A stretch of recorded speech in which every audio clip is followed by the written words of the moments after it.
his years teaching school. He'd inherited this ranch when his father died, and he had no idea what he was doing. The fields were overgrown. The fences sagged. The barn leaked. He was drowning, and he knew it. That's why he'd sent for a wife. Not for companionship, not for love. For survival. Ingrid watched him from the doorway, her heart pounding in her chest. She'd practiced this moment in her mind during the entire journey from New York. She knew how it would go. She'd offer herself. He'd take what he wanted.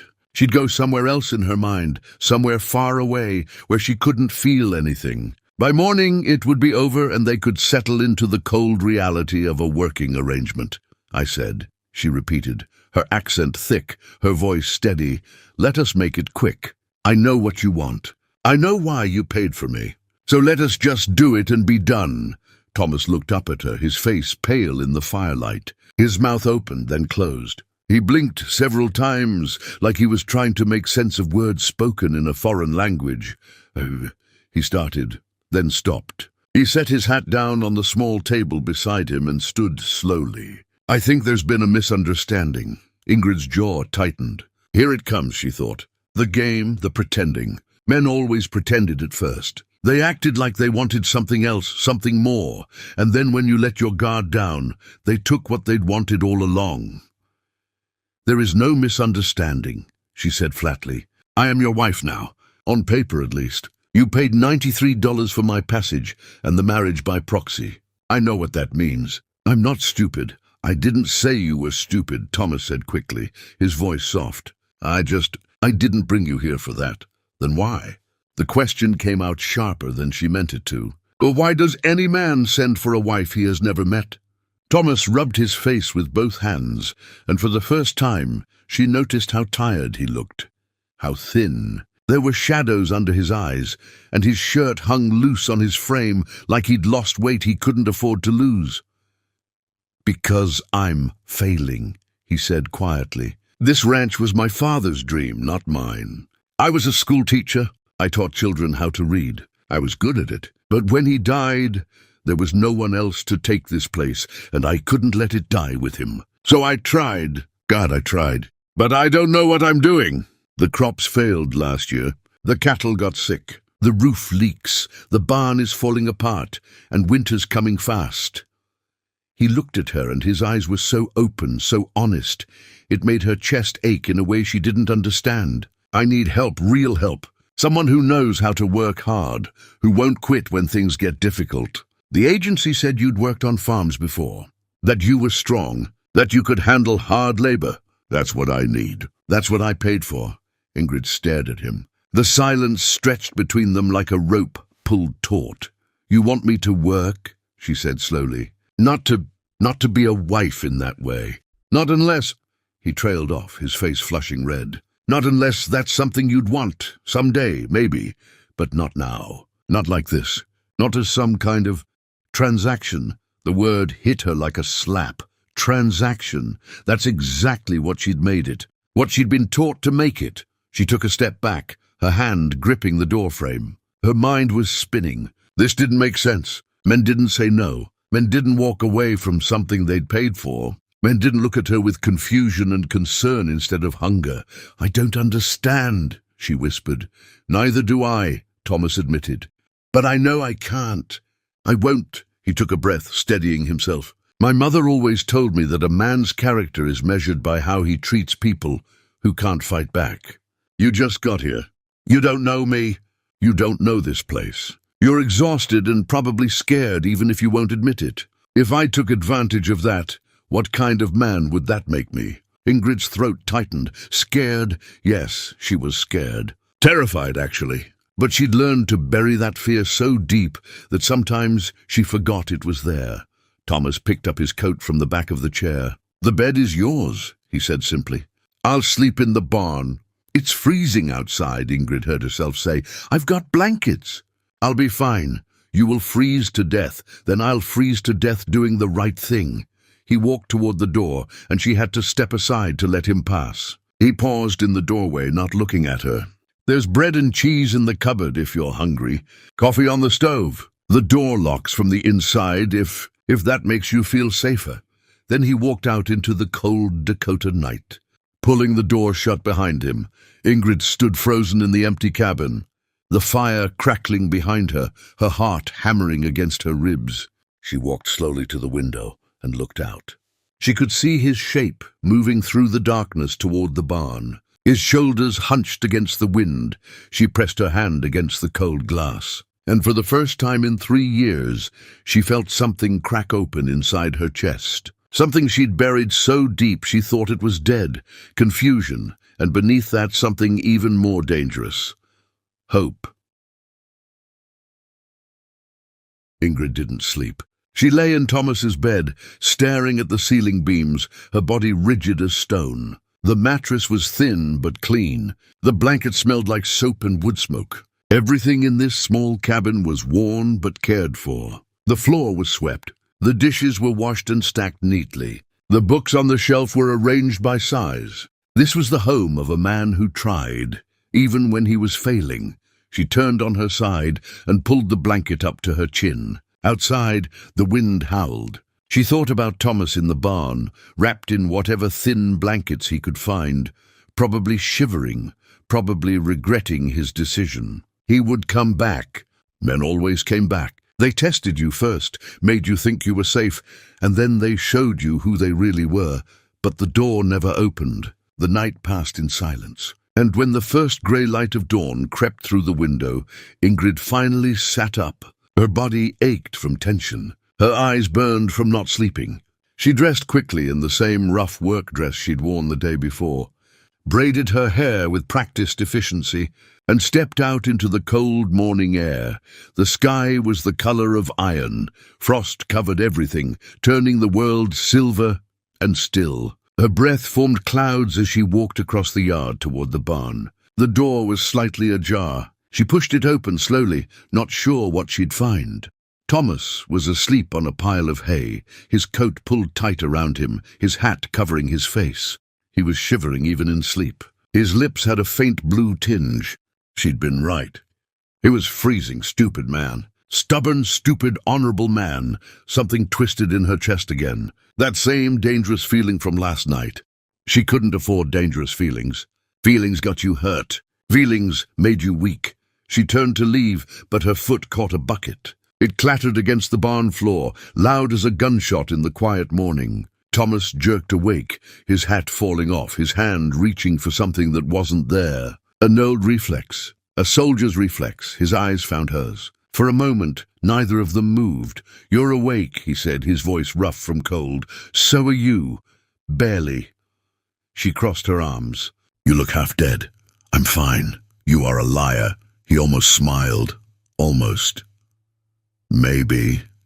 Ingrid walked closer, studying him in the grey light. His face was drawn, his hands trembling slightly. "When did you last eat a real meal?" she asked. Thomas stood slowly, brushing hay from his coat. "I eat." "When?" He didn't answer. She had her answer. "The harvest," she said. "It wasn't a question. You said it failed.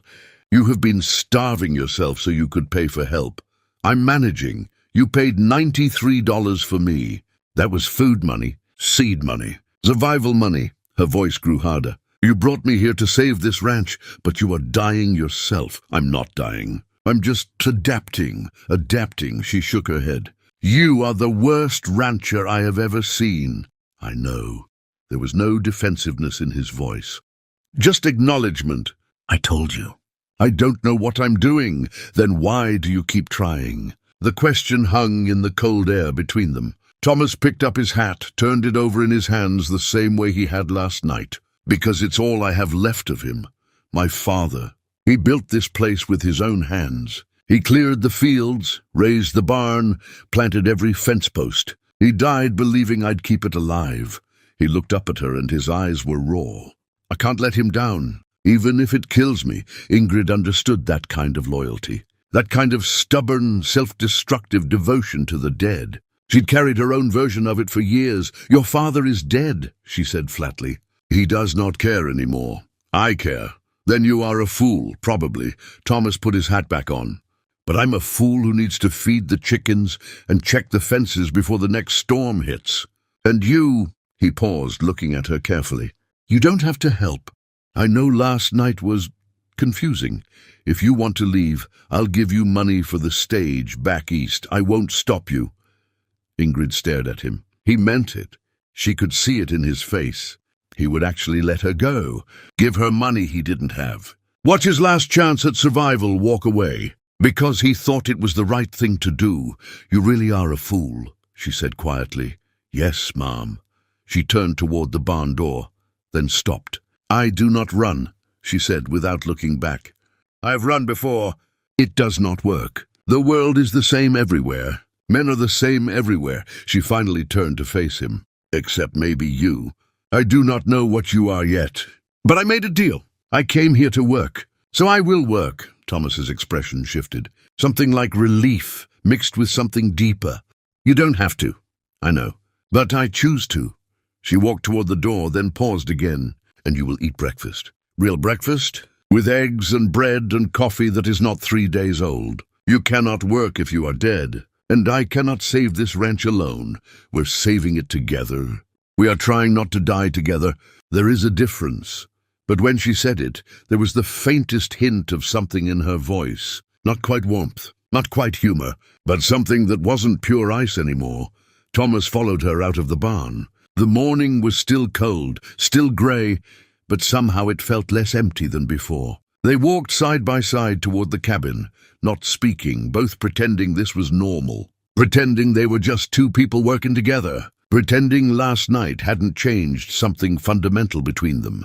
Inside, Ingrid moved through the kitchen with the efficiency of someone who'd cooked in worse places with less to work with. She found eggs, slightly old but still good.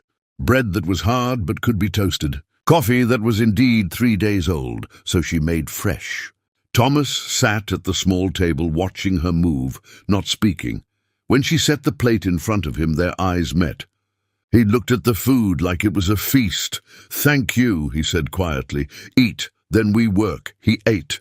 She watched him, pretending she wasn't watching. He was thin, yes, but there was strength in him still. Not physical strength like hers, but something else. Something that had kept him going when any sensible person would have quit.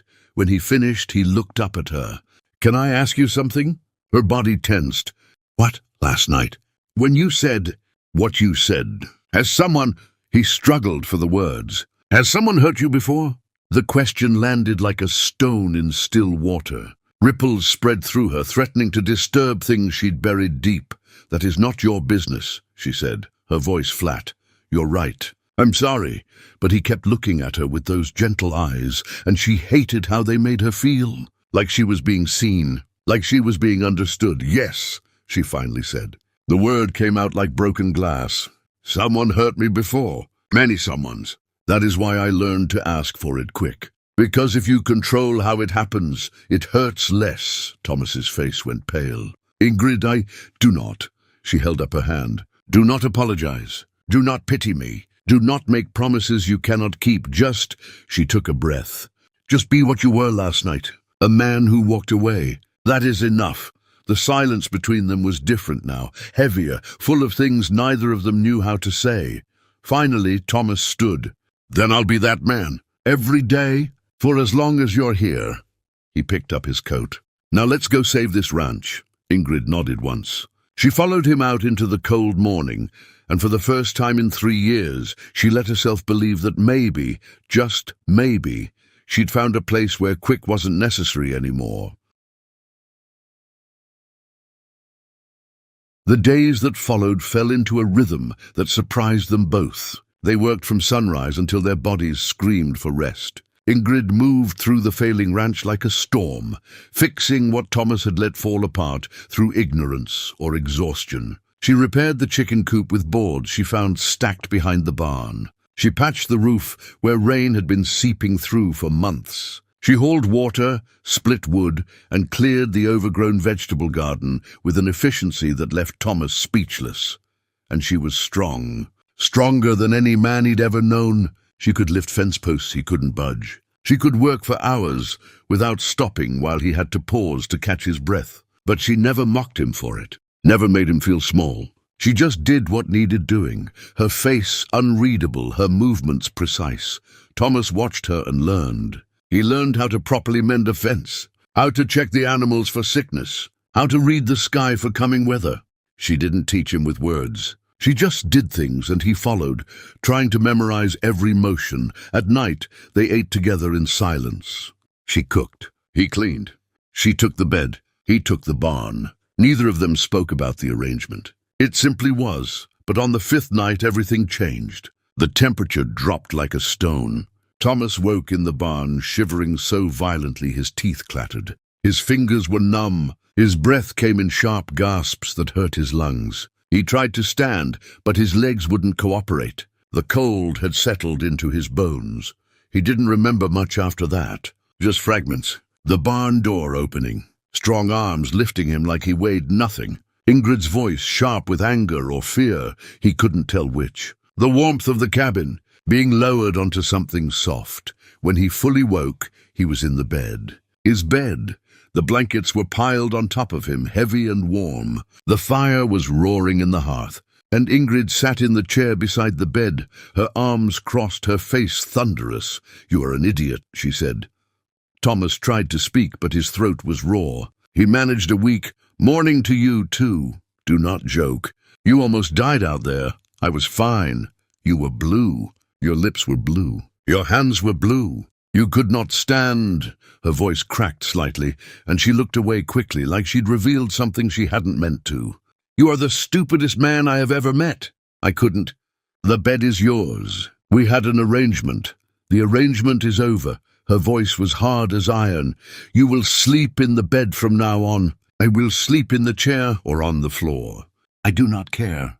But you will not go back to that barn. I can't take your bed. It is not my bed. It is your bed, in your house, that you are trying to save. You cannot save anything if you are dead."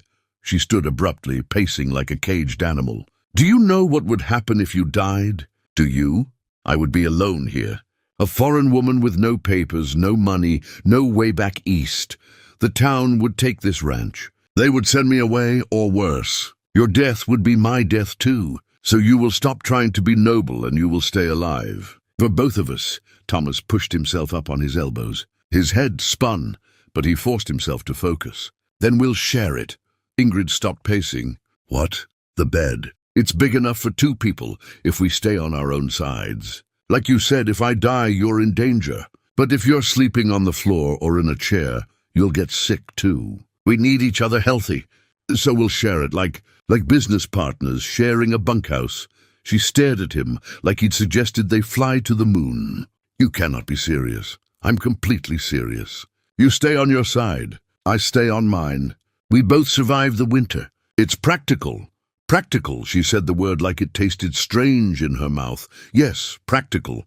He met her eyes. "Unless you don't trust me. If you don't, I understand. I'll figure something else out. But I give you my word, Ingrid. I will not touch you. I will not cross that line. Not unless you ask me to." The silence stretched between them. Ingrid's jaw worked like she was chewing on words too sharp to swallow. "Fine," she finally said. "But if you touch me, I will break your arm." "Understood. I'm not joking. I know you're not." That night they lay on opposite sides of the bed, a wall of space between them. Thomas faced the wall. Ingrid faced the door. Neither of them slept at first. The awareness of another body, another person breathing, was overwhelming. But slowly the exhaustion won. Slowly they drifted off. Thomas woke once in the night. He'd rolled over in his sleep, and for a moment he saw Ingrid's face in the moonlight streaming through the window. She was sleeping, but not peacefully. Her brow was furrowed. Her hands were clenched into fists. She made small sounds, almost whimpers, like she was fighting something in her dreams. Without thinking, Thomas whispered, "You're safe. You're safe here." Ingrid's face relaxed slightly. The tension in her hands eased. She didn't wake, but the nightmare seemed to pass. Thomas turned back to face the wall, his heart pounding. He'd crossed a line, speaking to her while she slept. But he couldn't take it back, and he didn't want to. The days continued. The work continued. But something had shifted between them. Small things. The way Ingrid handed him tools without him asking. The way Thomas made sure she had the warmer coat when they went outside. The way they moved around each other in the small cabin. learning each other's rhythms, anticipating each other's needs. One morning, Thomas came in from checking the animals to find Ingrid standing by the window, her hand pressed against the glass. She was so still she could have been carved from stone. "What is it?" he asked. "Snow," she said quietly. "The first real snow." He walked over to stand beside her. Pat-white flakes were falling from a grey sky, already covering the ground in a thin white blanket. "Beautiful," Thomas said. "Dangerous," Ingrid corrected. "This is the beginning. Once the snow starts, it does not stop until spring. We will be trapped here, just the two of us, for months." She said it like a warning, or maybe like a question.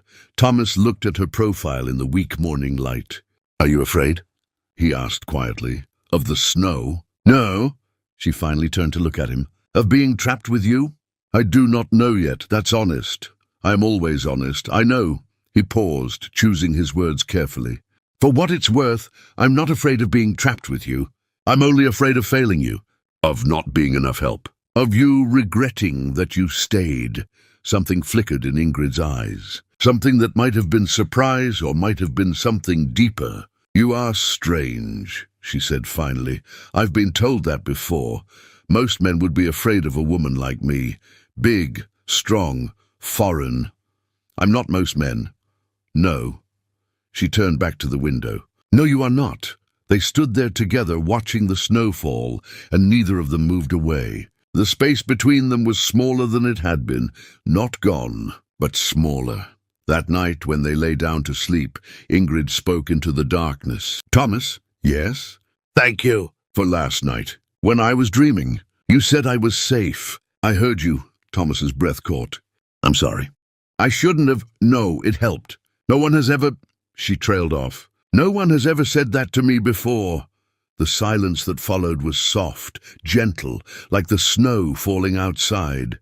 "You are safe," Thomas whispered again. "I promise."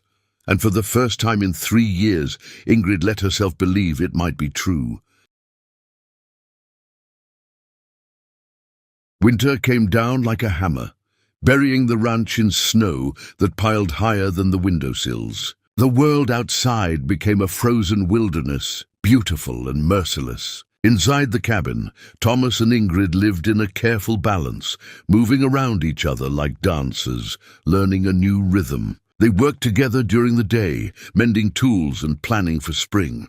They ate together in comfortable silence, and at night they slept in the same bed, a respectful distance between them that somehow grew smaller each, passing week without either of them meaning it to.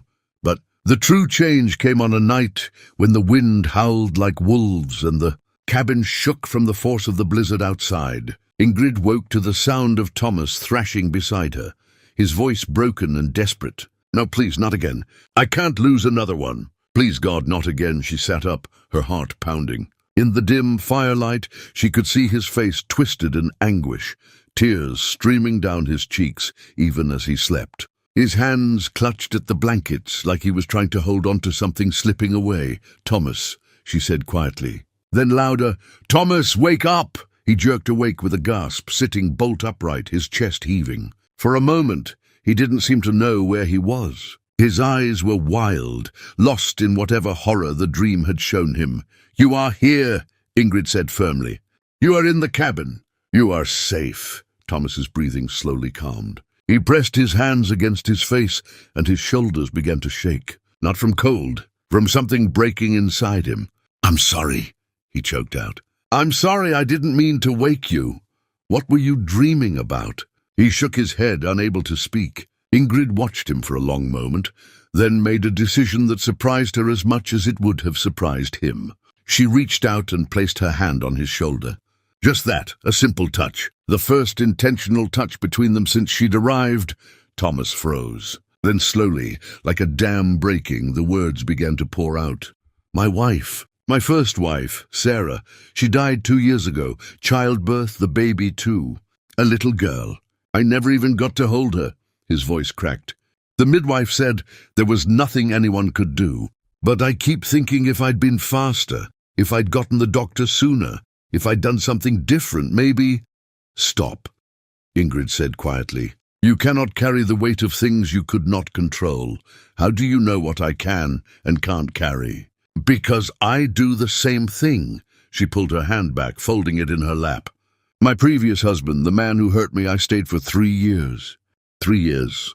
I told myself I could endure it, that it would get better, that maybe I deserved it, because I was too big, too strong, too much. I should have left after the first time he hit me, but I did not. And every day I stayed, he got worse. So when I finally ran, I told myself I was weak for not running sooner, that everything that happened was my fault for choosing wrong. Thomas looked at her, really looked at her. It wasn't your fault, and your wife's death was not yours. She met his eyes. We're both carrying guilt for things we could not stop. Maybe it is time we put it down. The silence between them was different now, raw, honest, all. The walls they'd built to protect themselves had cracks. Running through them, I brought you here under false pretenses, Thomas said quietly. I told you I needed help with the ranch. But the truth is, I needed someone to make this place feel less empty. I needed to stop hearing her voice in every room. I needed to stop seeing her ghost everywhere I looked. That's selfish. You deserve better than to be brought here to fix a broken man. You are not broken, Ingrid said. You are hurt. There is a difference. What about you? Are you hurt or broken? She considered the question carefully. I thought I was broken. For a long time, I thought there was nothing left inside me worth saving. But then, you walked out of the bedroom that first night, and I did not understand why. And every day since, you have done small things that make no sense to me. You make sure I eat first. You give me the warmer blanket. You ask my opinion about the ranch like it matters. You treat me like I'm a person, not a tool or a transaction. Her voice dropped to barely a whisper. Maybe I am not broken after all. Maybe I was just waiting for someone to see me differently. Thomas's hand moved slowly across the small space between them. He didn't grab her hand. He just laid his palm open on the blanket, an offering, a choice. Ingrid looked at it for a long moment, her heart hammering in her chest. Then slowly she placed her hand in his. Their fingers intertwined. Neither of them spoke. They just sat there in the firelight, holding hands like it was the most natural thing in the world. Like it was something they'd been meant to do all along. I don't want you to leave when spring comes, Thomas said finally. Not because I need help with the ranch. Because He struggled for the words. Because I want you here. You, Ingrid, the woman who fixes everything I break. The woman who's stronger than me and doesn't make me feel small because of it. The woman who makes me want to be better than I am. Ingrid's throat tightened. I do not want to leave either, but I am afraid. Of what? Of this, of feeling things again, of letting someone close enough to hurt me. She squeezed his hand. You could destroy me, Thomas Merrick. You have that power now. You are kind and gentle and you see me, and that makes you more dangerous than any man who ever hit me. Because I could love you, and love is the most terrifying thing I can imagine. Then we'll be terrified together, Thomas said. We'll take it slow. We'll take it careful.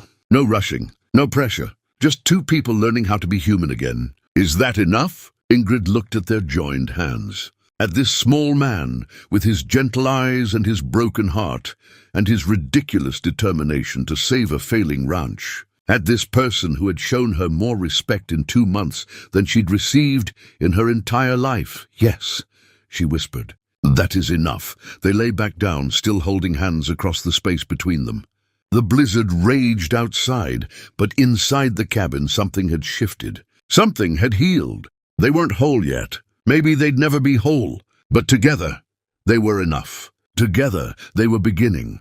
When spring finally came and the snow melted, revealing the ranch beneath, they stood on the porch and looked out over the land they'd survived together. The fields needed planting. The fences needed repair. There was so much work ahead. But they weren't afraid anymore.